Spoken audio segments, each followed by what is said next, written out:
Alors, vous me posez la question, comment se relève-t-on d'une défaite?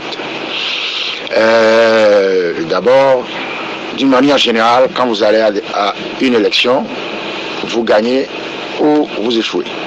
Ça, c'est lorsque les conditions sont libres, transparentes, équitables et démocratiques.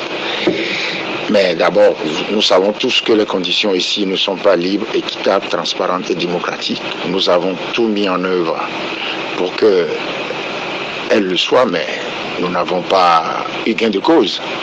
Et vous savez ce que nous avons fait avant le scrutin et après le scrutin. Avant le scrutin, moi j'ai saisi la Cour constitutionnelle au sujet des conditions, au sujet de certaines dispositions de la loi. J'ai été débouté. Ensuite, mais je savais qu'il y aurait les arguments invoqués dans la décision de la Cour constitutionnelle ne tiendront plus. Je le savais même avant d'aller à la Cour constitutionnelle. Oui, Monsieur le Président, ma question... Mais attendez, je n'ai pas oublié votre question. Donc, j'ai déposé ces requêtes à la Cour constitutionnelle avant. Après, lorsque les résultats ont été proclamés, nous avons sorti, même avant, mon parti, il y a eu 4 communiqués où nous avons démontré que les élections étaient frauduleuses. De manière rationnelle, scientifique. C'est pas du blablabla. Et vous n'avez pas été suivi par la Cour constitutionnelle? Non, pas du tout. Donc, alors vous posez la question, avec beaucoup de sérénité. Moi, je suis un coureur de marathon. Et je sais que la lutte, avoir un parti politique en Afrique, dans les dictatures, c'est difficile. Au Togo, c'est un sacerdoce. Donc, je n'oublie pas tout ça. Et je sais que ceux avec qui je suis ont la même vision du combat politique que moi. Et les militants, ils savent de quoi nous parlons. Vous savez, un parti politique, ce n'est pas être en Afrique, au Togo, et même ailleurs, c'est très difficile à faire fonctionner. Et nous nous appliquons tous les jours, nous nous employons tous les jours à faire de notre parti un réel parti politique. Pas un parti qui de temps en temps va s'exprimer, va fanfaronner sur les radios et puis ne fait aucun travail d'implantation. Non. Oui, avec votre travail, le travail d'implantation dont vous parlez justement, à la présidentielle de 2015, vous tutoyez presque les 40%. Et cette fois-ci, vous avez eu moins de 5%. C'est ça, c'est ce que... Non, ça c'est les résultats. Mais les résultats, je viens de vous dire que les résultats sont frauduleux. Vous n'avez pas pu le prouver, c'est ça le problème, c'est que vous ne le prouvez pas. Mais nous l'avons prouvé, c'est ça que je vous dis.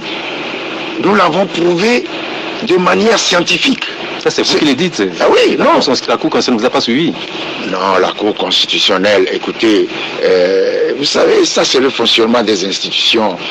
Quand nous saisissons la Cour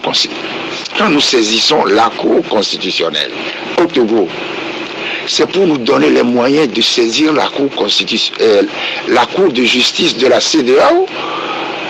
Et nous avons déposé 2 requêtes à la Cour de justice de la CEDEAO. Mais l'instruction ou le travail à la Cour de justice suit son cours. Et donc nous ne disons rien, nous sommes là. 2 requêtes. L'une avant le scrutin, c'est-à-dire le 3 février 2020. L'autre le 7 février 2020. Ça fait un peu plus d'1 an maintenant. Donc, vous me parlez de la Cour constitutionnelle. J'ai saisi la Cour de justice de la CEDEAO. Et on verra bien. Vous étiez le chef de file de l'opposition parce que vous aviez votre parti le plus grand nombre de députés à l'Assemblée nationale. Aujourd'hui, vous n'êtes plus représenté du tout à l'Assemblée nationale. Alors, comment votre parti vit-il les conséquences du boycott des législatives de 2018 ? C'est une question, si on veut l'aborder, on va dire beaucoup de choses. Beaucoup de façon succincte, je dois ramasser. Mais c'est assez difficile sur le plan matériel, puisque nous ne sommes plus à l'Assemblée nationale et notre parti vivait exclusivement des cotisations des députés. Vous avez des indemnités. Sur les indemnités, vous payez plus de 100 000, si vous voulez. Le minimum, c'est 100 000. Et ça donnait des moyens de fonctionnement au parti. Et donc, aujourd'hui, évidemment, nous n'avons plus ces moyens. Rien. Et c'est difficile pour faire fonctionner un parti. Maintenant, comment nous vivons ça? Nous travaillons, nous continuons de travailler, de chercher des moyens, assez difficilement, mais... le plus dur, c'est pas, n'est-ce pas, vous ne pesez plus véritablement sur le cours des événements, c'est que sur les décisions qui se prennent. C'est tout se fait sans vous finalement. Ou presque. Et quand on y était, on pesait sur les événements? Peut-être c'est à vous de nous lui... Non, on ne pesait sur rien du tout. La preuve, on a écrit plusieurs lettres pour faire valoir des dispositions de la loi portant statut de l'opposition. On n'a jamais eu de réponse. Pour demander telle information, on n'a jamais eu de réponse. Donc, évidemment, nous n'avons plus les moyens matériels de fonctionner comme un parti politique, mais nous fonctionnons. Nous venons de terminer une visite on envoyait des missions dans les préfectures de la région maritime. Et nous continuons de travailler. Nous ne sommes pas là pour, comme je viens de vous le dire, exister sur les radios et faire parler et dire que nous avons fait ceci, nous avons fait ceci. Vous êtes un parti politique, vous devez le faire. Il n'est pas nécessaire de dire j'ai fait ça, j'ai fait ça, j'ai fait ça, ou je fais ça. Vous êtes un parti politique. Vous voulez être considéré comme sérieux. Vous savez, hein, il y a plusieurs choses qu'on dit dans l'opinion, dans les partis politiques, qui me font penser que peu de gens savent ce que c'est ce que c'est que faire fonctionner un parti politique. Peu de gens. Quand les gens parlent, par exemple, la notion de la candidature unique à la togolaise. Je précise à la togolaise, parce que la togolaise, ça veut dire on se débrouille pour ne pas réunir les critères objectifs pour désigner le mieux placé. D'accord? D'accord? Donc, les critères de la candidature unique à la togolaise, les gens disent des choses. La candidature unique. Je prends un exemple. J'ai une préfecture que j'ai divisée en 4 ou 5 fédérations. J'ai 5 ou 5 présidents, 4 ou 5 bureaux de fédération. Tous ces gens qui travaillent quotidiennement, qui représentent le parti, ils se disent bien qu'à un moment donné, lorsque les élections vont arriver, ils seront désignés comme les représentants du parti à ces élections. Mais lorsque vous êtes dans quelque chose qui vous contraint à une alliance, hein, vos militants, vos responsables, ils peuvent ne pas se retrouver. Ça nous est arrivé à plusieurs reprises. Est-ce la raison pour laquelle vous avez décidé de ne plus boycotter les élections? Pas du tout, pas du tout. Il y a plusieurs raisons, mais je dis la difficulté, les gens qui parlent, ça veut dire ils encouragent les partis politiques qui existent sur les radios et qui, le moment venu, veulent que leurs représentants soient les candidats uniques de l'opposition. Non. Et quand on parle de ça, et quand quelqu'un se lève un jour et qu'il dit j'ai la capacité de désigner le candidat unique de l'opposition, je dis qu'il ne sait même pas comment fonctionne un parti politique. Parce que s'il le savait, il ne penserait pas un seul instant qu'il a la capacité de désigner le candidat unique de l'opposition. Nous allons peut-être revenir sur cet aspect-là tout à l'heure. Alors je disais, vous avez décidé de ne plus boycotter les élections. Et ce que certains interprètent comme une volonté d'accompagner le pouvoir, je voudrais vous demander, êtes-vous vraiment prêt à participer à toutes les élections, quelles que soient les conditions dans lesquelles elles sont organisées? Si je veux vous répondre, je veux être fidèle aux résolutions du Conseil national du 10 octobre dernier, je vous dirais oui. Mais nous ne sommes pas des idiots. Ceux qui veulent interpréter les choses à notre place n'ont qu'à suivre notre parcours et ne pas parler à notre place. Il y a beaucoup de gens qui parlent. Hein? Ils évitent d'être dans les partis politiques pour donner des leçons. Vous comprenez? Je vous dis, c'est très difficile de faire fonctionner un parti politique. Il faut me croire. Parce que j'ai été dans 2 partis politiques. J'ai été président d'un groupe parlementaire de 27 députés lorsque le parti est allé à l'élection seul. Ensuite, j'ai été président d'un parti qui avait 17 députés à l'Assemblée nationale lorsque le parti s'est présenté dans un regroupement. Ça veut dire que j'ai perdu, moi, avec mon nom, avec notre parti, avec notre parcours, avec notre histoire. Je ne veux pas parler de là où on vient, mais notre histoire. Nous avons perdu 10 députés. Mais lorsque nous étions dans un autre regroupement encore plus fort, à notre sens, nous avons eu 0 député parce que nous ne sommes même pas allés aux élections. Et voilà les raisons pour lesquelles nos militants nous disent vous êtes parti 27, 17, 0 aujourd'hui. Mais nous avions 0 aussi avant d'avoir 27. C'est nous qui avions 0 avant. Donc vous acceptez quelles que soient les conditions ou... Non, c'est pas. Il faut lutter pour avoir les conditions. Il faut se battre pour avoir les conditions. Il faut se battre pour avoir les conditions. Et vous savez, pourquoi on ne pose pas au Togo des questions positives, des questions, on dit, vous avez dit, allez, donc vous irez, quelles que soient les conditions, nous allons nous battre pour avoir de bonnes conditions pour aller aux élections. Pourquoi? Parce que si vous n'y allez pas, les élections ont lieu, ça ce n'est rien, mais le régime a des accompagnateurs pour y aller. Et ils sont présentés comme... Le régime fabrique une opposition.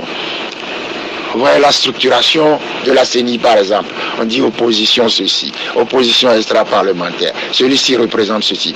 Le régime a son quota et maintenant a un nombre dans vos quotas. Parce qu'il vous fabrique des sociétés civiles, il vous fabrique... Mais on dit que l'opposition aussi fabrique la société civile. La société civile. L'opposition, ça c'est... L'opposition a les moyens de fabriquer la société civile. Non. Il faut avoir des moyens pour faire ça. Et l'opposition n'a pas de moyens. L'ANC participe aux discussions en cours avec le gouvernement sur l'organisation des prochaines régionales. Alors une certaine opinion se fondant sur le précédent dialogue infructueux, disent-ils, avec le pouvoir, affirme que rien de sérieux ne sortira de la présence. Rien de sérieux. Une opposition? Non, c'est-à-dire que je dis une certaine opinion se fondant sur le précédent dialogue infructueux, disent-ils. Oui. Alors, avec le pouvoir, affirme que rien de sérieux ne pourra sortir de ces échanges-là. Alors, êtes-vous optimiste que cette fois-ci, les conclusions qui seront issues de ces échanges-là seront mises en application? Je connais mon pays et je ne suis pas optimiste ou je ne suis pas pessimiste. Je participe à des discussions. J'ai participé à pratiquement la majorité des discussions. Le régime a lui-même ses positions et puis il a des gens parmi vous qui soutiennent ses positions. Donc, nous allons à ces discussions. Et nous sommes libres. Nous avons eu plusieurs documents que nous avons rendus publics pour améliorer le cadre électoral. À cette discussion, sera discuté l'assainissement du cadre électoral.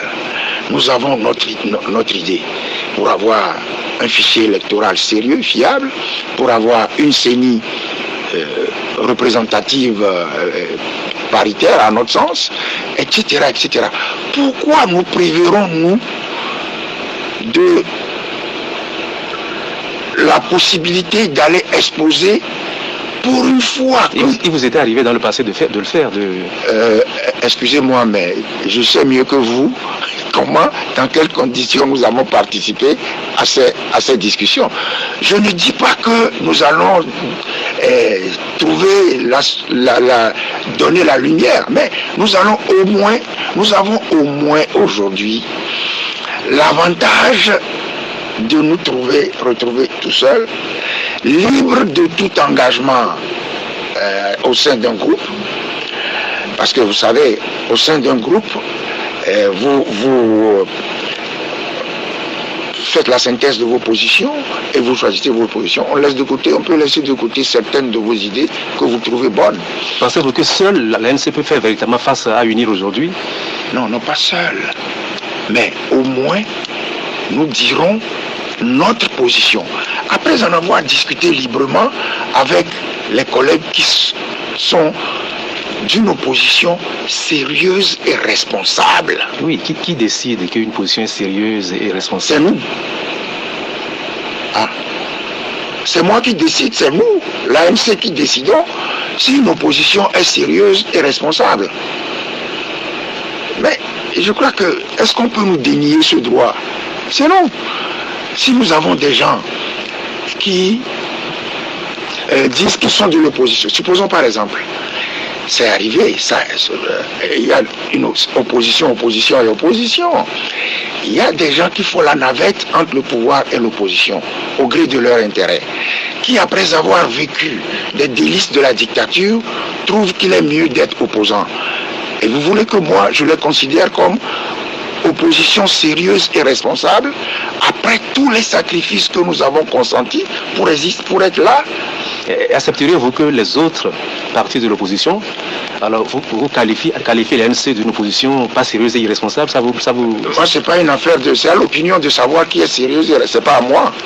L'opposition au Togo sait qui est sérieux et responsable. Bon, on peut dire depuis 3 ans, 4 ans, il y a ceux qui font la politique sur les réseaux sociaux et qui disent n'importe quoi. Bon, je suppose que l'opinion sait ce que c'est. Mais oui. Ceux qui critiquent votre présence à la nouvelle concertation entre les acteurs politiques ne se trouvent pas que dans les rangs de vos anciens compagnons. Et il y en a au sein même de votre parti qui ont contesté cette ligne-là. Donc est-ce que vous les comprenez? Et comprenez-vous ces militants? Et quelle est votre réponse à leurs préoccupations? Que nous allions discuter. C'est ceux qui ont envoyé une lettre... Mais je crois qu'on ne suit pas l'avis de l'ANC. J'ai ici une documentation pour vous. Je ne savais pas que vous allez venir à cette... Mais je vais vous montrer, j'ai adressé le 13 janvier 2016. Le 13 janvier 2016 au chef de l'État une lettre dans laquelle je demandais des discussions pour l'assainissement du cadre électoral. Le 13 janvier 2016. Quand j'ai de la suite dans les idées, le 13 janvier 2017, j'ai adressé une lettre au chef de l'État pour demander l'ouverture de discussions avec l'opposition pour l'assainissement du cadre électoral. Et il vous a répondu? Non. 2017. Ensuite, et toutes ces lettres sont rendues publiques sur le site de l'ANC. On peut aller les consulter, les voir aujourd'hui. Et ces gens dont vous parlez, ils n'ont pas contesté ça à l'époque. Nous avons eu en 2018 des discussions sous l'égide de la CEDEAO. L'irresponsabilité de la CEDEAO a conduit à l'échec de ces discussions. Si le pouvoir aujourd'hui considère qu'il est nécessaire de discuter sur le cadre électoral, moi qui ai demandé depuis plusieurs années des discussions, je vais refuser. Lorsque en 2018, il y a eu des discussions avec sous l'égide de la CEDEAO, les gens ont refusé, ont trouvé qu'il n'en sortirait rien. Pourtant, on a eu des échecs. Moi, je considère que quand on a l'occasion d'aller discuter, il faut discuter. Mais être soi-même, dire ce qu'on veut dire. Si on ne vous écoute pas, vous êtes minoritaire, vous le ferez savoir. C'est aussi simple que ça. Personne ne va nous contraindre à faire autre chose que ce que nous pensons bon pour nous-mêmes. Alors, le pays. Ces contestations affirment que seule la pression populaire peut conduire à l'alternance. Enfin, ça, c'est ce que vous défendiez aussi, Adam. Vous savez, si je veux vous répondre... Est-ce que vous avez renoncé à la pression populaire? Pas du tout, mais j'ai marché 4 ans et demi. C'est l'approche de la présidentielle de 2015 qui nous a fait cesser les manifestations pour aller préparer la présidentielle de 2015. De 2010 à 2015, nous avons marché tous les samedis. Et personne d'autre que moi n'a défendu ou ne défend. Je ne sais pas, j'ai des nouveaux opposants qui racontent des choses sur les réseaux sociaux, libre à eux. Mais on ne transformera pas l'ANC en autre chose que ce qu'elle est. Si le contexte a changé, l'ANC n'a pas changé. Si le contexte a changé et que les insultes, la haine, le mensonge prennent le pas sur la mobilisation populaire, je n'ai jamais démobilisé les populations. Ceux qui l'ont fait, ils sont connus. Ceux qui ont empêché les manifestations en 2017, par le mensonge sur les réseaux sociaux, par des inventions. Il ne faut pas faire les manifestations le vendredi. Jean-Pierre Fabre empêche que les manifestants n'aillent prendre d'assaut le camp militaire. Ah bon, au camp militaire, il y a des militaires avec des armes. Moi, je vais empêcher ceux qui peuvent prendre le camp militaire d'aller au camp militaire. Moi, je me frotterai, j'applaudirai s'ils prennent le camp militaire, puisque ce régime est une dictature militaire à façade civile. Donc, j'applaudirai. Mais ceux qui ont introduit ces mensonges... On ne peut pas dire d'un pays que c'est une dictature militaire, il y a des institutions qui fonctionnent. Vous savez que non, je sais que vous devez dire ça, mais vous ne devez pas me le dire à moi. Si. Les institutions ne fonctionnent pas. Les institutions s'imposent à vous aussi. Les institutions ne fonctionnent pas. Et vous le savez bien, la Cour constitutionnelle, je l'ai saisie à 10 000 reprises, elle ne fonctionne pas. Rien, aucune institution ne fonctionne. L'Assemblée nationale ne fonctionne pas. Si. Non, ce n'est pas parce qu'elle est là, elle vote des lois qu'elle fonctionne. Mais quand vous étiez là, elle fonctionnait. Mais quand on était là, on va y venir. Quand on était là, question au gouvernement, proposition de mise en place de commission parlementaire, au moins on le faisait. Au moins on le faisait. Ce n'est pas parce que, vous savez, ce n'est pas parce qu'il y a des institutions qu'on est en démocratie. Ces institutions ne fonctionnent pas. Ce n'est pas parce que on a... Non, et vous le savez très bien, ce n'est pas parce qu'on organise des élections auxquelles nous participons, peut-être nous rendant complices d'une dictature, que nous sommes en démocratie. Bien, nous allons revenir donc à la lettre de contestation des militants de l'ANC. Alors, aux contestataires, d'autres militants ont répondu rejetant le comportement des premiers. Alors, on a le sentiment que l'ANC est devenue finalement la cour du roi pété où tout le monde fait ce qu'il veut, c'est bien cela? Non, pas du tout. Ça veut dire que l'ANC existe, que le débat démocratique est là. Ça veut dire que l'ANC fonctionne avec plusieurs fédérations. Mais apparemment, les militants ne connaissent pas les statuts qui régissent le parti. Et ça, c'est la faute à vous, ceux qui les dirigeants. Non, ils ont le devoir. Ils ont le devoir de lire les statuts. Vous savez, moi, je ne vais pas ici, devant vous, me mettre à dire tel a fait bien, tel a fait mal. Si je veux, j'ai les arguments pour le faire, mais pas devant vous. À l'interne, je le dirai. Je suis le président du parti et garant de la cohésion du parti. Je ne dois pas critiquer les uns et donner raison aux autres. Vous avez vu, je vous dis, il y a des gens qui contestent. Il y a d'autres qui ne sont pas d'accord avec eux. Ça témoigne de la vitalité de l'ANC qui a 105 à 108. On est en train de... Obsédés par le fait que le travail soit facile, nous créons tout le temps des fédérations. Personne ne nous l'a demandé. Donc aujourd'hui, il y a ceux qui disent des choses. Il y a d'autres qui les contestent. Et moi je dis, nous appuyons sur les statuts du parti, en nous donnant le temps, nous allons régler ce problème, pas sous la pression de qui que ce soit, mais à notre rythme, parce que nous avons beaucoup de choses à affronter. Nous avons le contexte politique actuel à affronter. Malheureusement, il se pose ces problèmes. Je ne veux, comme je vous l'ai dit, je ne veux pas parler de ça en public. Voilà, c'est ces courriers ont fait les choux gras de plusieurs journaux cette semaine. Voici très sommairement ce que l'on pouvait lire à la une ou dans les colonnes de ses confrères. Pour la lanterne, je cite, ça bouillonne à l'ANC. Et ce départ l'affaire des 30 millions de francs CFA et autres, les responsables discrédités par leurs propres militants. À la une de la manchette, voici ce qu'on pouvait y lire. ANC, 9 sauveteurs contre 9 frondeurs. Et la comédie continue. Flambeau des démocrates, tour de Babel à l'ANC. Se remettre en question, un article de Jaurès Quinvy.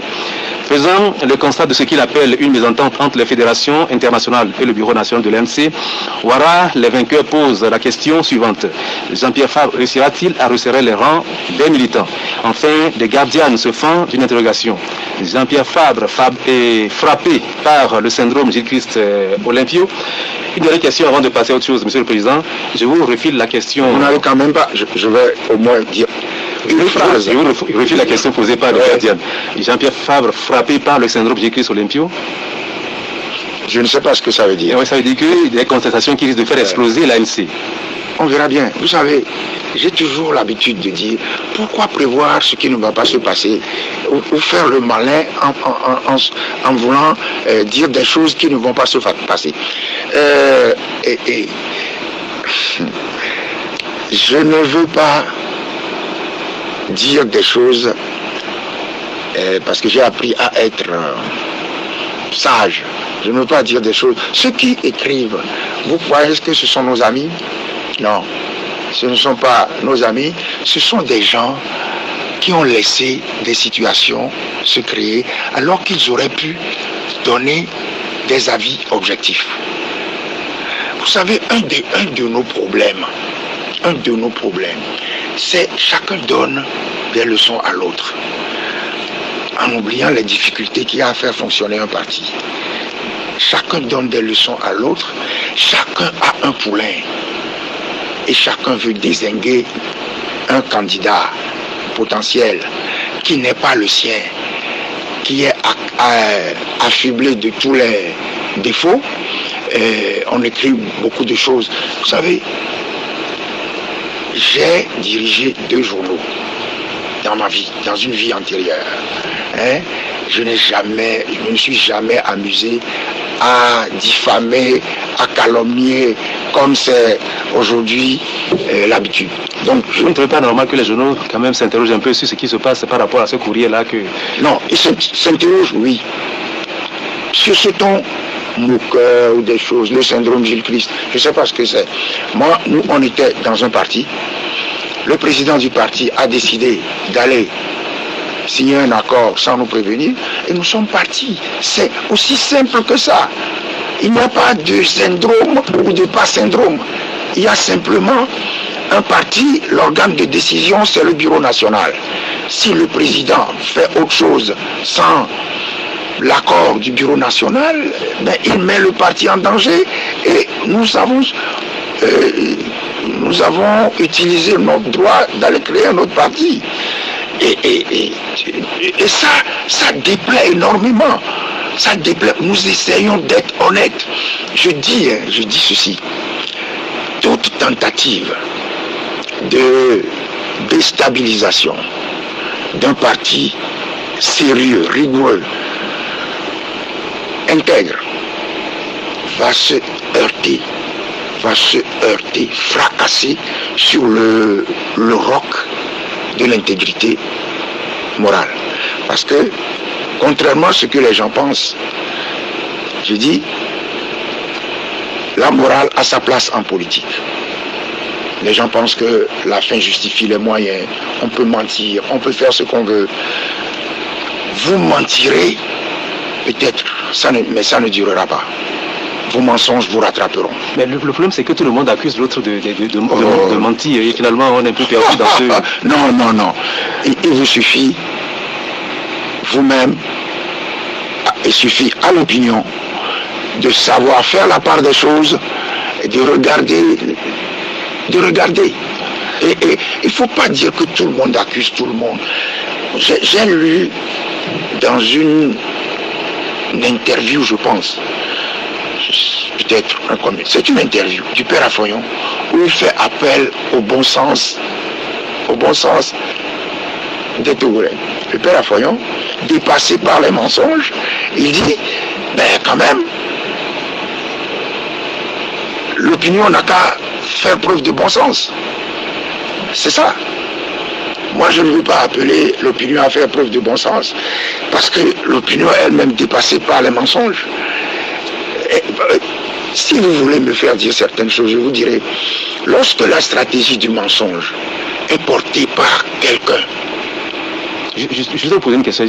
On va faire le tour à la constitution. Allez, laissez-moi terminer ma phrase. Oh. Oui, lorsque la stratégie du mensonge est portée par quelqu'un qui porte soutane et dont tout le monde pense qu'il ne peut pas être là-bas, eh bien ça perturbe l'opinion. Ça perturbe l'opinion. Moi, j'ai le droit de dire, si quelqu'un ment, parce que je sais qu'il ment, puisque je suis là. Peut-être qu'il se trompe, on peut se tromper aussi. Quand on se trompe, l'humilité vous oblige, et le courage vous oblige à le reconnaître publiquement. Publiquement, je me suis trompé. Et je peux vous dire que je sais que des gens ont tenté d'aider la personne à faire amende honorable et à dire je me suis trompé. Mais il y a aussi un crime dans l'usage d'une personne qui a un certain âge. Vous savez, quand on a un certain âge, on évite de se mêler de certaines choses parce qu'on perd le sens du discernement. Vous savez, il y a une maladie, je veux pas, qu'on appelle la sénilité, qui n'est pas une insulte, mais moi, quand j'aurai 90, 95 ans, je ferai en sorte que mon opinion, qui n'est plus une opinion aiguisée, ne s'impose pas à quelqu'un, parce que je pense, comme le dit le dictionnaire, la sénilité, c'est la dégénérescence des facultés mentales et physiques liées à l'âge. Ce n'est pas une insulte. Ce n'est pas une insulte, mais c'est irrémédiable. Lorsqu'on prend de l'âge, il faut accepter qu'on n'a plus. Mais on trouve des gens à cet âge qui sont encore lucides et très... Oui, mais ils ne se mêlent pas de tenter d'imposer un candidat unique à quelqu'un. Parce que ça, c'est l'exemple que vous avez perdu, le discernement. Bien, alors on revient donc à cette concertation nationale. Les partis membres de la DMK, et il y a aussi le CAR, et d'autres partis exigent avant toute participation aux travaux de la CENAP que le contentieux né de la dernière présidentielle soit vidé. Alors, les comprenez-vous? Ou pour vous, il faut tourner la page du scrutin de 2020? Mais, monsieur Delabo, oui. Je viens de vous dire que j'ai posé 2 requêtes auprès de la Cour de justice de la CEDEAO. Est-ce que vous voyez là-bas une envie de tourner la page? Non, j'ai encore retiré mes requêtes. D'accord? Je vous dis, personne ne parlera à ma place. Parce que, on sait, nous sommes un parti. On essaye d'agir au mieux des intérêts du parti et des populations togolaises. Donc, nos requêtes sont là. Alors, nos collègues selon ses intérêts, d'accord? Ils agissent. Seulement, il y a une chose, d'accord avec eux, c'est de dire qu'il y a une crise maintenant. Non. Si j'ai déposé 2 requêtes, j'ai déposé une requête en mai 19 à la Cour constitutionnelle refoulée, d'accord? Après, j'ai déposé encore lorsque en 2020, juste avant le scrutin, j'ai déposé 2 requêtes. J'ai été débouté. Et tout ça, je faisais pour déposer finalement à la Cour de justice de la CEDEAO. Donc, la crise ne date pas des élections. Pourquoi on me dit qu'il y a une crise avant les élections?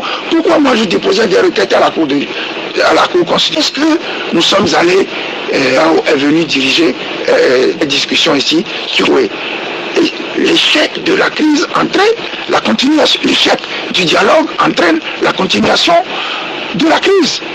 Pourquoi me parle-t-on aujourd'hui d'une crise qui serait née d'un contentieux de l'élection présidentielle? La crise, ça fait longtemps qu'elle est là. Est-ce que vous comprenez ceux qui demandent que, avant toute concertation, que le contentieux soit vidé? Vous qui avez contesté la présidentielle, les résultats de 2010 pendant 5 ans, est-ce que vous comprenez ceux qui aujourd'hui disent qu'il faut que le contentieux soit vidé avant de passer à autre chose? Non, je ne veux pas dire que je les comprends, je veux dire c'est leur position. D'accord? Ils ont une position, je ne les ai pas critiqués publiquement. Vous interrogez là-dessus, je vous réponds. Croyez-moi, je suis fondamentalement convaincu de ce que je dis. Je ne veux pas ramener le problème togolais au contentieux de l'élection présidentielle de 2020.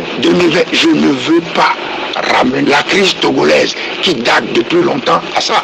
Je ne veux pas faire le jeu de... Je ne veux pas faire preuve de solidarité avec le candidat de la DMK, Agouamé Kodjo, aujourd'hui en exil. Alors qu'êtes-vous prêt à faire à l'ANC pour son retour au pays? Je sais que le bon sens n'est plus la chose la mieux partagée au Togo, mais me reproche à moi de ne pas faire preuve de solidarité. Mais, excusez-moi, le Judas, le corrompu, qui va suivre un Judas corrompu? Du traître, comme son homologue. C'est écrit, son homonyme, c'est écrit et lu par Monseigneur Kodjo. Alors, je ne sais pas, les gens ne savent pas de quoi ils parlent. Donc vous n'êtes pas prêt à faire comme ça? Je suis prêt que chaque erreur que Monseigneur Kodjo, qui a détruit la lutte togolaise, a détruit des décennies de lutte, qui a ruiné les sacrifices consentis par... Vous pensez que son engagement n'était pas sincère? Il peut se tromper, mais son engagement, est-ce qu'il Non, mais écoutez, on est en train de parler du résultat de son action. On n'est pas en train de parler de la sincérité de son action. Je viens de vous dire que, à son âge, on peut se tromper facilement, mais que la sagesse voudrait qu'on ne se mêle pas des choses. Parce que ce que je sais, tu es en train de lire l'attitude de la conférence des évêques du Togo. L'attitude de la conférence des évêques, ça signifie simplement Monseigneur Kodjo n'a rien à faire là-bas. Là où il est allé s'enferrer, il n'a rien à faire là-bas. Et la conférence des évêques a publié des choses, a parlé de mensonges. La conférence des évêques, et puis dans aucune de ces déclarations il y a plus des années, ne parlait pas de mensonges. Mais laissez-moi terminer avec ceci. Lorsqu'on s'est amusé, on a laissé un archevêque émérite. Mais on oublie de dire qu'il est à la retraite. Il est à la retraite, il n'est pas actif. On a laissé dénigrer Sylvanus Olympio. On l'a laissé dénigrer Sylvanus Olympio. Sylvanus Olympio, il a offert, c'est un martyr du Togo. Il a offert sa vie pour l'indépendance. Sa mort est liée à beaucoup de choses. Lorsqu'on a laissé Monseigneur Kodjo le dénigrer publiquement sur les radios, lorsqu'on a laissé Monseigneur Kodjo après s'amuser avec Nicolas Gruniski aussi dénigrer, ensuite on a laissé Monseigneur Kodjo dénigrer Jean-Pierre Fabre. Qui sait que tout ce qu'il raconte est faux? Moi je le sais. Ça me fait pitié de constater que quelqu'un ne dit pas la vérité. Vous voyez? Laissez-moi finir. Maintenant, il a fait ça. Olympio, Nicolas Gruniski, Jean-Pierre Fabre. Et puis après, Nicolas Baïma, il lui demande: mon fils, il faut dire la vérité. Ça veut dire, il vaut mieux dis ce que tu ne sais pas. C'est ce qu'il lui dit. On s'étonne et on vient nous dire, nous ne sommes pas solidaires. Alors vous ne savez pas ce qu'il y a entre les deux, entre Monseigneur Kodjo et Monseigneur Mariga? Non, il ne s'agit pas. Moi, je suis un homme politique. Je n'ai pas besoin de savoir. Je lis. Est-ce que vous êtes aujourd'hui prêt à pardonner à Monseigneur Kodjo? Mais je n'ai pas de grief, je ne pardonne pas. Je ne suis pas Dieu. Je n'ai pas à pardonner. Je n'ai pas de grief. Je dis simplement, celui qui a commis une faute, il reconnaît sa faute. Lorsque Monseigneur Kodjo, il peut personnellement soutenir celui qu'il veut Et je suis heureux qu'il ne me soutienne pas. Parce qu'il a dit que je ne suis pas le candidat des Français. Et je suis très heureux de ça. Et ça, c'est une vérité, c'est ce qu'il a dit. C'est une vérité, il a dit à la personne. Il dit quand même des choses qui sont vraies. Il a dit, je ne sais pas, il a dit, écris, dis, écris, il va lui dire. Et la personne a couru dès qu'il a quitté Monseigneur, il est venu me le dire. Monseigneur Podro me charge de te dire, et j'ai été l'homme le plus heureux du monde, parce que je ne veux être que le candidat des Togolais. Maintenant, attendez, oui. Est-ce que je pardonne? Je ne peux pas pardonner. Il y a une chose, ce que Monseigneur Kodro a fait est grave, parce qu'il a été utilisé avec son accord. Il a été manipulé. Malheureusement, avec son accord, puisqu'ils ne l'ont pas attaché, ils n'ont pas mis le pistolet, lui ont pas mis... Est-ce que vous avez les preuves de ça, de la manipulation? Pourquoi vous dites qu'il manipule? Il peut lui-même sortir ce qu'il dit.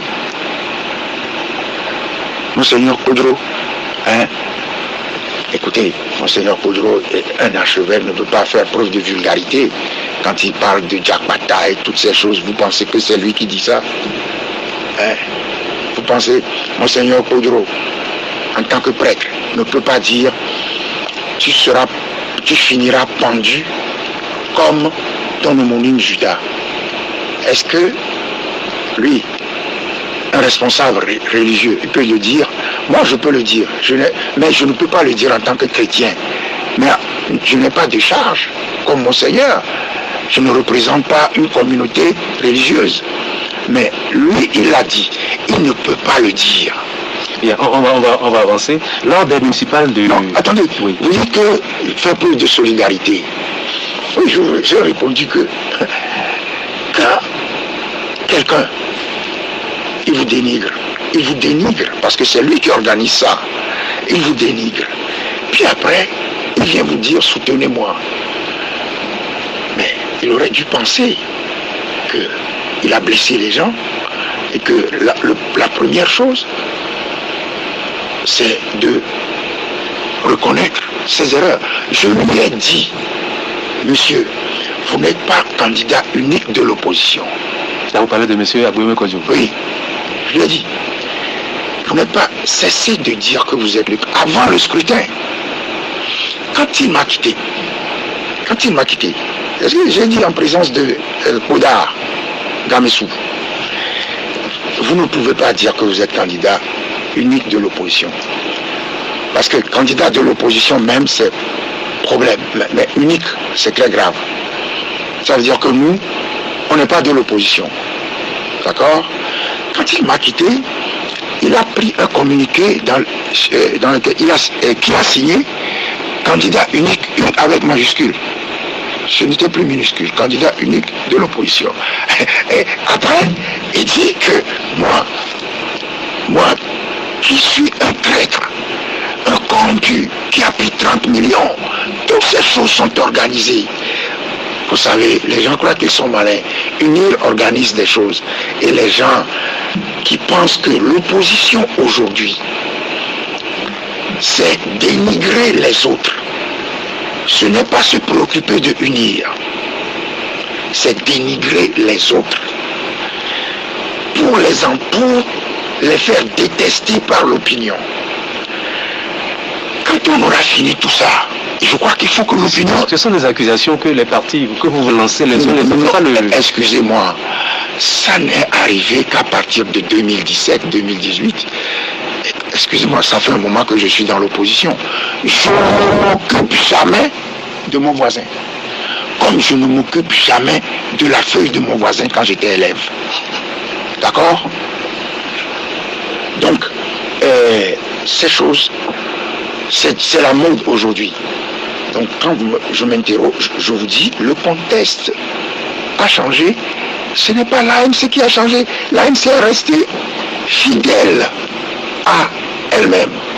Moi, j'ai eu le temps. Je disais que lors des municipales du 30 juin 2019, l'AMC a obtenu 132 sièges, si je me trompe, soit 9% des sièges, juste derrière l'Union pour la République, parti majoritaire. Alors, depuis lors, vous exercez donc la fonction, vous êtes maire de la commune de Golfe 4.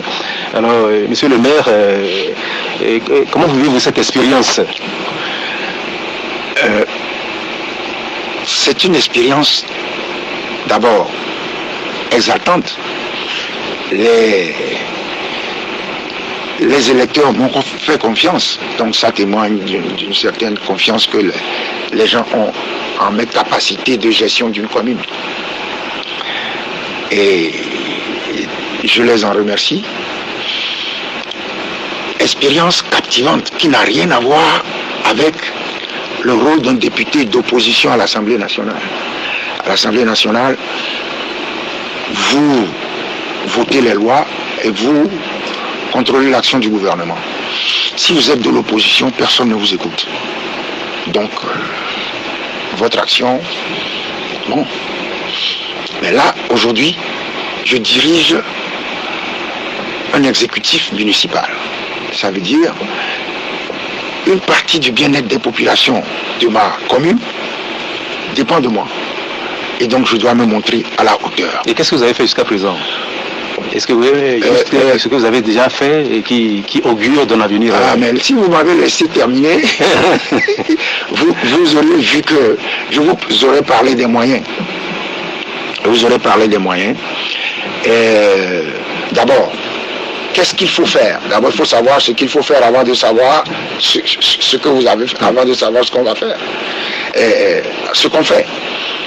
Ce qu'il faut faire, c'est régler des problèmes. C'est des problèmes quotidiens. Ça va de la découverte d'un cadavre dans votre commune. Si vous ne vous débrouillez pas très rapidement pour suivre la procédure, le cadavre va pourrir.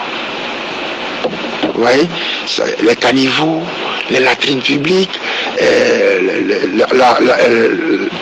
la collecte et le transport des déchets, des ordures ménagères, les infrastructures, la construction des infrastructures, tout est à faire. Parce qu'on a laissé des gens faire n'importe quoi. Couvrir les caniveaux, c'est très dangereux. J'ai eu le président de ma fédération d'Ampen est venu une fois ici à Lomé. Il ne voyait pas bien tomber dans un caniveau. Donc, il faut faire toutes ces choses. Malheureusement, les moyens ne sont pas... Est-ce que vous n'avez pas l'appui du gouvernement ou bien vous avez l'impression qu'il vous savonne la planche? Est-ce que vous avez l'appui ou bien est-ce qu'il vous savonne la planche? Savonner la planche serait une expression un peu forte, mais le gouvernement vous met les bâtons dans les roues. Savonner la planche est un peu plus forte que mettre les bâtons dans les roues. Ça veut dire, par exemple, vous avez une chose qu'on appelle les PAM, qui n'existe qu'à Lomé, et qui prive le Golfe 4 des recettes du marché d'Adaolato, des milliards, et qui prive le Golfe 2 des recettes du marché de... comment on appelle, Jiranawi. Bon, et c'est des recettes importantes avec lesquelles on peut faire beaucoup de choses. Mais, vous voyez, le marché est là.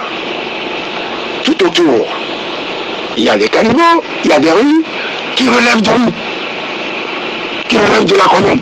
Ça veut dire le marché, Adaolato, ramasse et collecte de l'argent.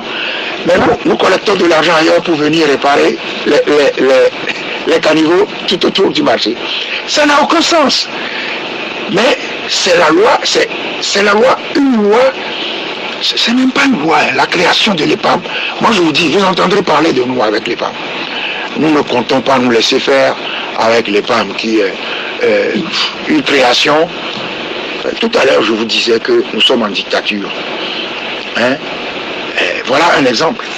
Les PAM, sur toute l'étendue du territoire, la gestion des marchés relève en compétences propres. Compétences propres relève des marchés, des communes. Sauf à Lomé, où le marché d'Adaolato et le marché, je crois, il y a Bossimé aussi, le marché d'Adaolato et Jiranawi, qui sont soustraits de la gestion des communes Golfe 4 et Golfe 2. Et ça ne se trouve nulle part. C'est article 80. Oh, je ne veux pas me... Non. mais c'est en compétence propre. Bien. Nous allons observer donc, je vous dis, vous demandez qu'est-ce qu'on va faire, qu'est-ce qu'on a pu faire. On continue. Nous avons, pour cette année, un budget de d'à peu près 600 millions consacrés à l'investissement pour construire des latrines, pour curer des caniveaux, pour régler certains problèmes. C'est beaucoup par rapport aux moyens dont nous disposons. Voilà. Bien, nous allons observer une pause, Monsieur le Président, et donc continuer ce débat un peu plus tard. Différents aspects. Pour ne pas tomber, mais pour ne pas tomber dans la monotonie, nous nous abstenons ce samedi de proposer une revue de presse sur la Covid-19. Alors, Monsieur le Président, vous connaissez les dernières mesures annoncées par le gouvernement. Comment les trouvez-vous? Et plus largement, quelle appréciation portez-vous sur la gestion de la crise sanitaire au Togo?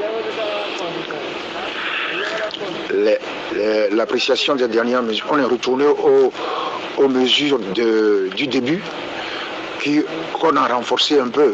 Le port obligatoire du masque, lavage des mains, distanciation physique,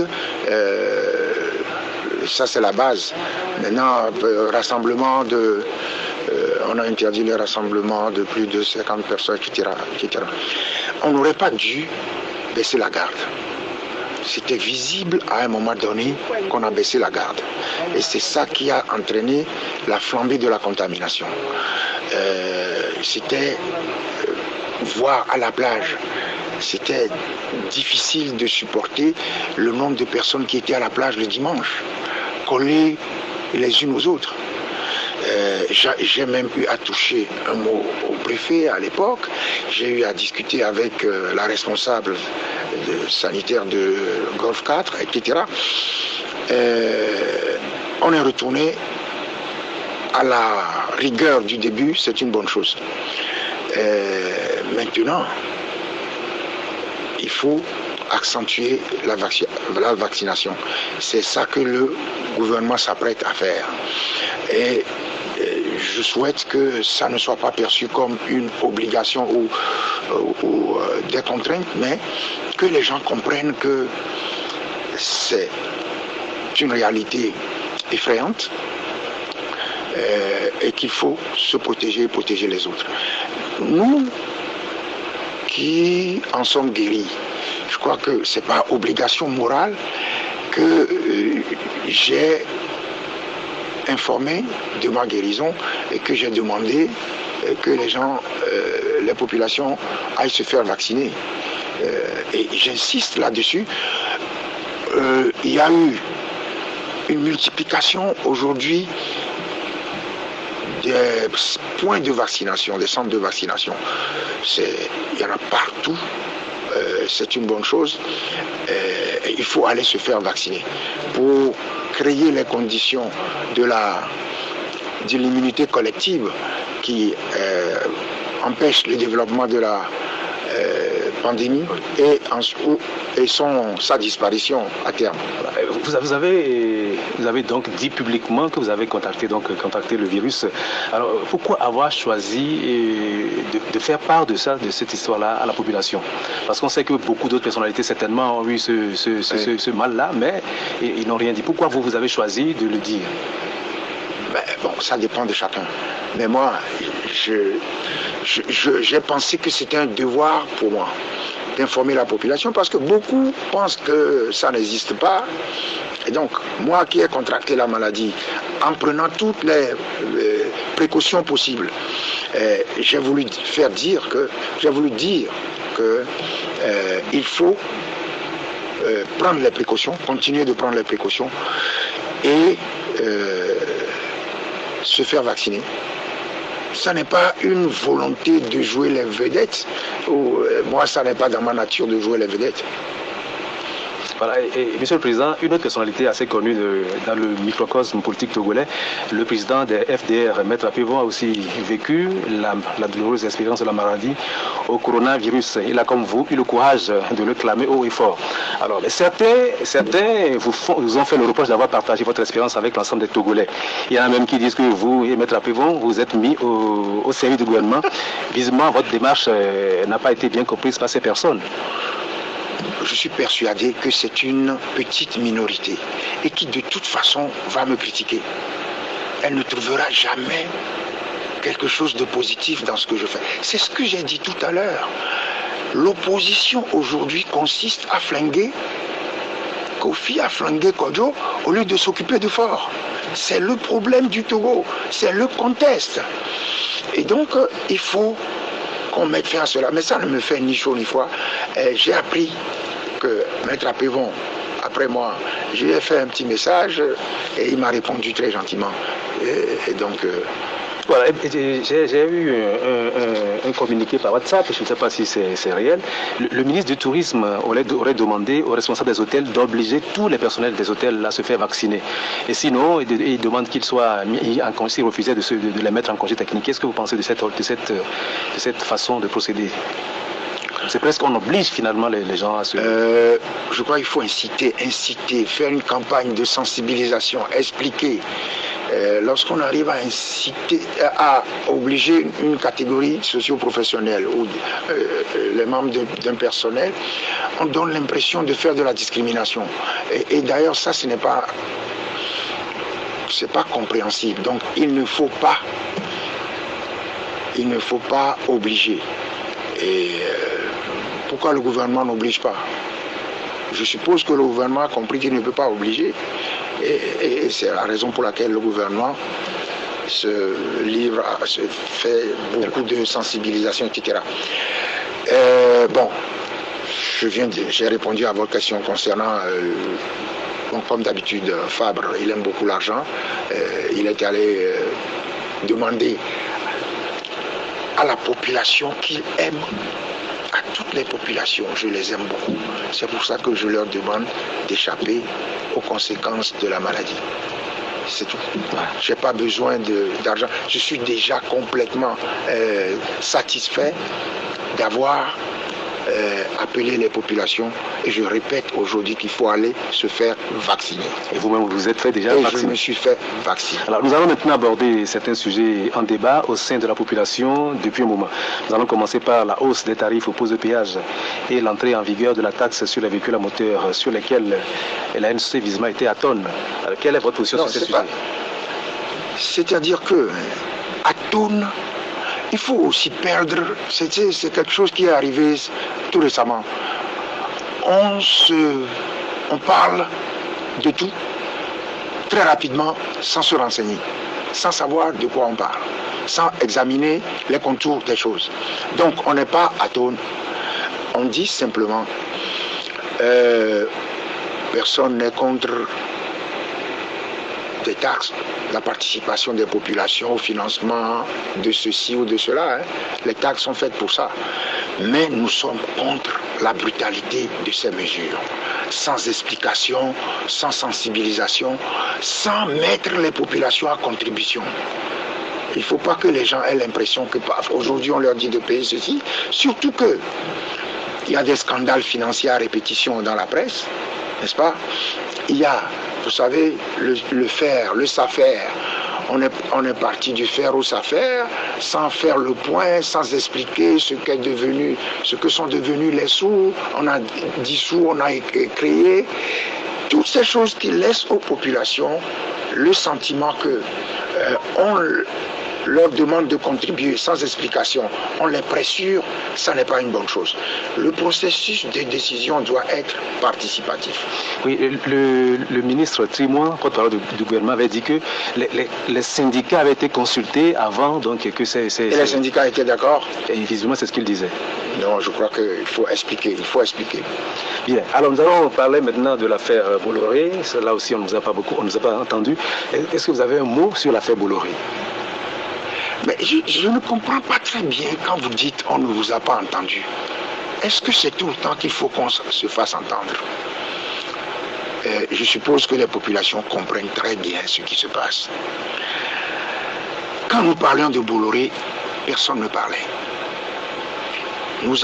J'ai commencé à parler de Bolloré.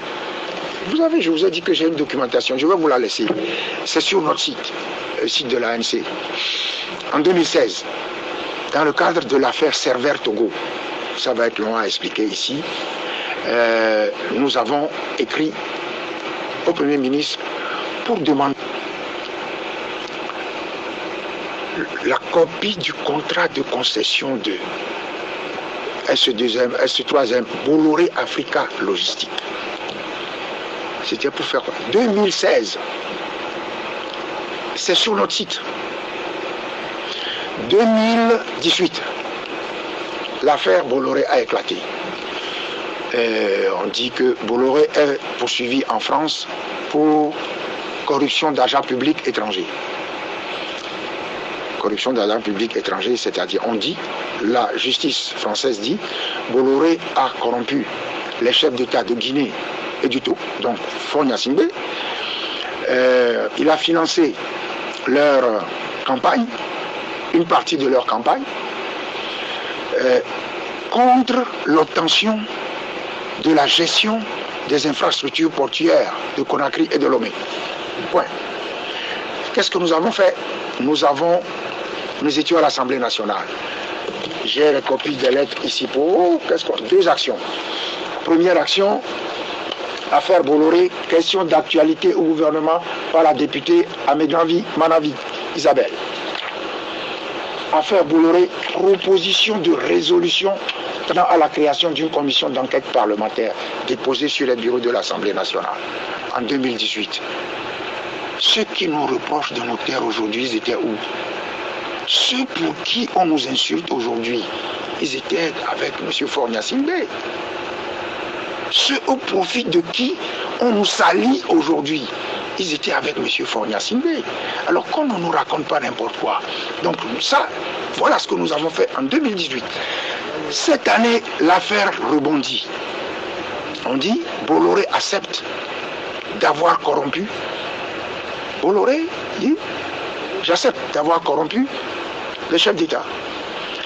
Pensant qu'il lui suffisait de payer, comment on appelle ça, il lui suffisait de payer pour se tirer d'affaire. Et voilà que la juge, le parquet national financier français, pense que l'État togolais a été, si vous voulez, spolié et qu'il faut aller en correctionnel. Et moi, j'étais malade. Mais quoique malade, j'ai pris des dispositions, discuté avec mon conseil en France, envoyer des gens le rencontrer. Vous croyez que nous faisons du spectacle? Ceux qui ont dit, nous allons faire ceci, nous allons faire ceci, vérifiez aujourd'hui s'ils ont fait quelque chose. Moi, je n'ai rien dit. Nous n'avons rien dit. Nos actions sont en cours. Et vous saurez, l'opinion saura le moment venu ce que nous sommes en train de faire. C'est comme ça que nous fonctionnons. Maintenant, j'ai entendu dire que quelqu'un, je ne veux pas le qualifier, mais il travaille toujours pour ceux qui dézinguent l'opposition, ceux qui ont eu pour objectif fondamental de décapiter l'opposition à leur propre profit. Il y a quelqu'un qui dit que si Jean-Pierre Fabre, si l'ANC se tait, et voilà encore, il a pris de l'argent. Alors, nous disons, et qu'il nous met au défi, devant le tribunal. Bon, on ira ensemble au tribunal. N'est-ce pas? Il ira démontrer il a vu, il a tout filmé, il a tout vu et tout. Il apportera les preuves. Mais vous voyez, on ne va pas nous contraindre au spectacle. Il faut être efficace, il faut travailler. Et c'est ce que nous faisons. Alors, nous nous approchons de la fin de cette émission. Quelle est la position de l'ANC sur cette affaire aussi dite du Petrol Gate, qui aussi est en train d'agiter la population? Ouais, toujours la même chose. Nous avons suivi, comme tout le monde, les développements de cette affaire dans la presse. Ensuite, nous avons suivi les péripéties judiciaires de l'affaire. Puis après, il y a dans la presse et sur les médias sociaux un rapport qui circule. Rapport présenté comme rédigé par une mission de l'inspection générale des finances en collaboration avec la direction générale du Trésor, sous la supervision d'un certain M. Ibrahima. Nous nous sommes procuré le rapport. Et nous constatons malheureusement que ce rapport n'est ni daté ni signé. Alors, nous ne sommes pas la presse. Ça veut dire que le rapport n'est pas fiable. Ce document n'est pas fiable. Ce rapport n'est pas exploitable en l'état par nous. D'accord? Nous sommes des responsables, victimes régulièrement de calomnies, de diffamations, etc. Nous devons faire preuve en ce qui nous concerne de prudence. Et qu'est-ce que nous avons fait face à ce constat que le rapport n'est pas signé et n'est pas daté? Nous avons simplement écrit au ministre des Finances pour demander copie de ce rapport. Si une équipe a été missionnée pour faire des investigations, si ce rapport existe, qu'on nous le donne conformément à la loi portant statut de l'opposition en son article 30. C'est ce que nous avons fait. Est-ce que... Et vous avez répondu, vous avez une réponse? J'espère qu'il va nous répondre, mais pour le moment, il n'a pas répondu. Alors, de quoi veut-on nous accuser? Nous avons encore pris de l'argent pour nous taire. Mais on ne peut pas faire la politique comme ça au Togo, en accusant son voisin, ou celui dont on prétend qu'il est du même camp que soi, et en laissant le pouvoir en place tranquille. Nous n'avons jamais pris un centime quelque part. Il faut que ça soit clair. Mais nous ne sommes pas des bouffons, ni des saltimbanques pour aller nous amuser sur la place publique.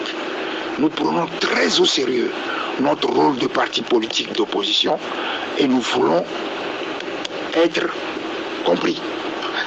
Monsieur le Président, en dehors de la crise sanitaire qui continue de mobiliser les confrères, ainsi que les questions abordées dans cette émission, les autres sujets les plus traités dans la presse cette semaine sont l'initiative 1000 jeunes filles de la présidente de l'Assemblée nationale, la dernière défaite à domicile des éperviers du Togo et la pédopornographie qui serait une réalité dans notre pays.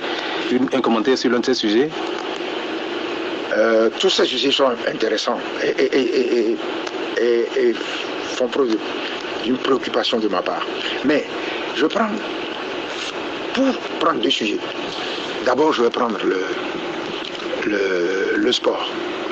On ne peut pas, après avoir contribué à la dégradation totale du sport togolais, maintenant venir se plaindre de quoi? Regardez le stade de Kégué.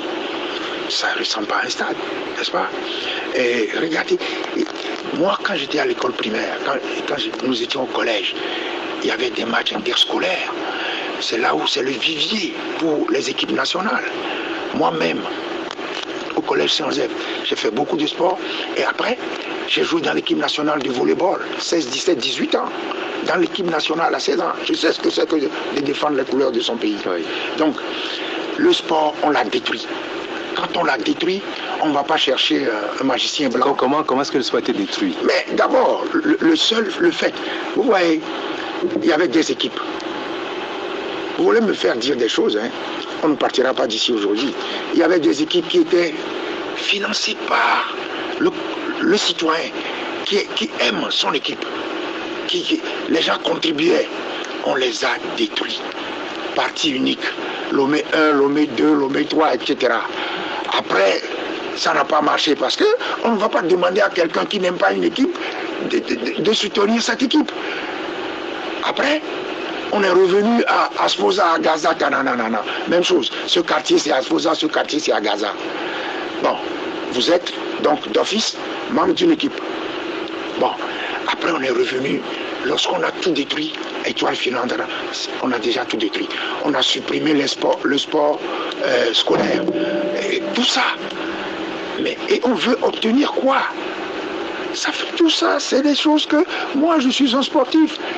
Donc l'échec du football togolais, je ne sais pas, c'est pas l'entraîneur Claude Leroy, c'est pas seulement lui le seul responsable. Lorsque vous amenez, vous savez, qu'est-ce que Guler a dit en 1984 lorsque le Togo a échoué à Abidjan?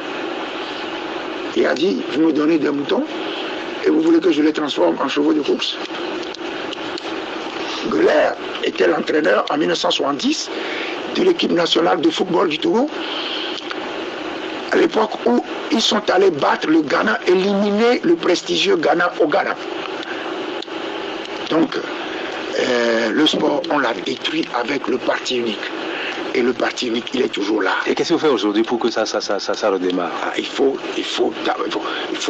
les infrastructures sportives. Il faut aider à la construction des infrastructures sportives dans les quartiers, dans les écoles. Vous savez, les écoles n'ont même pas de place pour faire du sport. Moi, quand j'étais à Togoville, on avait 7 terrains de football, 4 terrains de basketball, à peu près 4 à 5 terrains de volleyball, un terrain de tennis. C'est de là que moi je sors. C'est pas une école sport-études, mais ça en a l'air. On ne faisait que ça. Lever à 5 h du matin avec sa carte. Vous courez le 400 mètres autour du stade, autour du terrain de football. Vous donnez votre carte. Si vous n'avez pas couru, le frère qui est chargé du sport ne verra pas, puisqu'il n'a pas votre carte. Vous êtes puni. Donc toutes ces choses, il faut réintroduire le sport à la base, à l'école, dans les quartiers. Ça ne tombe pas du ciel, des génies de football. Ça se forme. Voilà. Alors, et le deuxième sujet sur lequel vous voulez... Le deuxième sujet, c'est vous parlez des pédos. Ça me fait froid dans le dos. Mais je peux vous garantir que tout ça vient du parti unique, tout ça vient de la dégradation des mœurs. Oui, de la dégradation, mais pas du parti unique. Mais qu'est-ce qui crée la dictature? Crée la dégradation des mœurs. C'est pas le parti unique qui va demander aux gens de faire des choses comme ça. Si, mais vous savez, lorsque la dictature crée la... C'est connu que la dictature crée la... Non, mais ces choses-là existent dans les pays démocratiques. Hein. Oui. C'est maintenant que nous copions ces trucs-là. Donc, c'est pas forcément une affaire de dictature. Non, vous savez, c'est une affaire de... Il y a une classe qui est riche, une classe qui est pauvre, et les pauvres voient ce que font les riches et veulent faire ce que font les riches. C'est la dégradation. Quand il y a ça, la dictature crée un fossé entre les possédants et les pauvres. Voilà. Alors je voudrais quand même qu'on dise un dernier mot, et donc un mot sur l'acquittement, c'est à l'étranger, du président Laurent Gbagbo, de Charles Blé Goudé. Alors qu'est-ce que vous avez pensé quand... La première chose, je me suis réjoui pour les deux. Je pense qu'ils ont traversé des moments difficiles, et avec, pour les deux, je pense, courage, sérénité et dignité. Donc, je leur souhaite de rentrer chez eux pour contribuer à l'apaisement politique dans leur pays. Et la CPI, qu'est-ce que vous avez dit? Ah voilà, j'allais le dire. Je pense que l'acquittement de Laurent Gbagbo vient à point nommé pour restaurer un peu l'image dégradée de la CPI. Je me souviens, j'ai lu il y a quelques années un livre, il n'y a pas longtemps, de la journaliste qui, sur Radio France Internationale, a interrogé hier Monsieur Blé Goudé. Oui. Et elle a écrit un bouquin intitulé, elle s'appelle Stéphanie Maupas. Elle a écrit Le Joker des puissants, le roman de la CPI.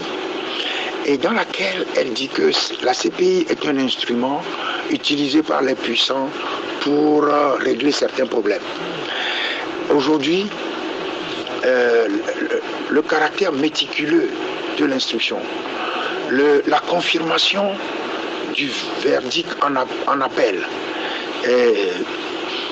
restaure un peu l'image de cette CPI que présentait Madame Stéphanie Mopas. Voilà, nous sommes arrivés au terme de cette émission. Mesdames, Messieurs, je recevais le président de l'Alliance nationale pour le changement, ANC, le maire de la commune de Golfe 4, l'ancien chef de file de l'opposition, ancien député à l'Assemblée nationale, Jean-Pierre Fabre. Monsieur le Président, merci d'être venu donc à notre invitation, d'avoir donné notre invitation. Mesdames, Messieurs, merci de votre attention. Je remercie également mon fidèle compagnon Hervé SC et notre technicien du jour, Haïté Messan. Je suis de Largo. Passez une excellente fête de Pâques à samedi prochain, si Dieu le veut.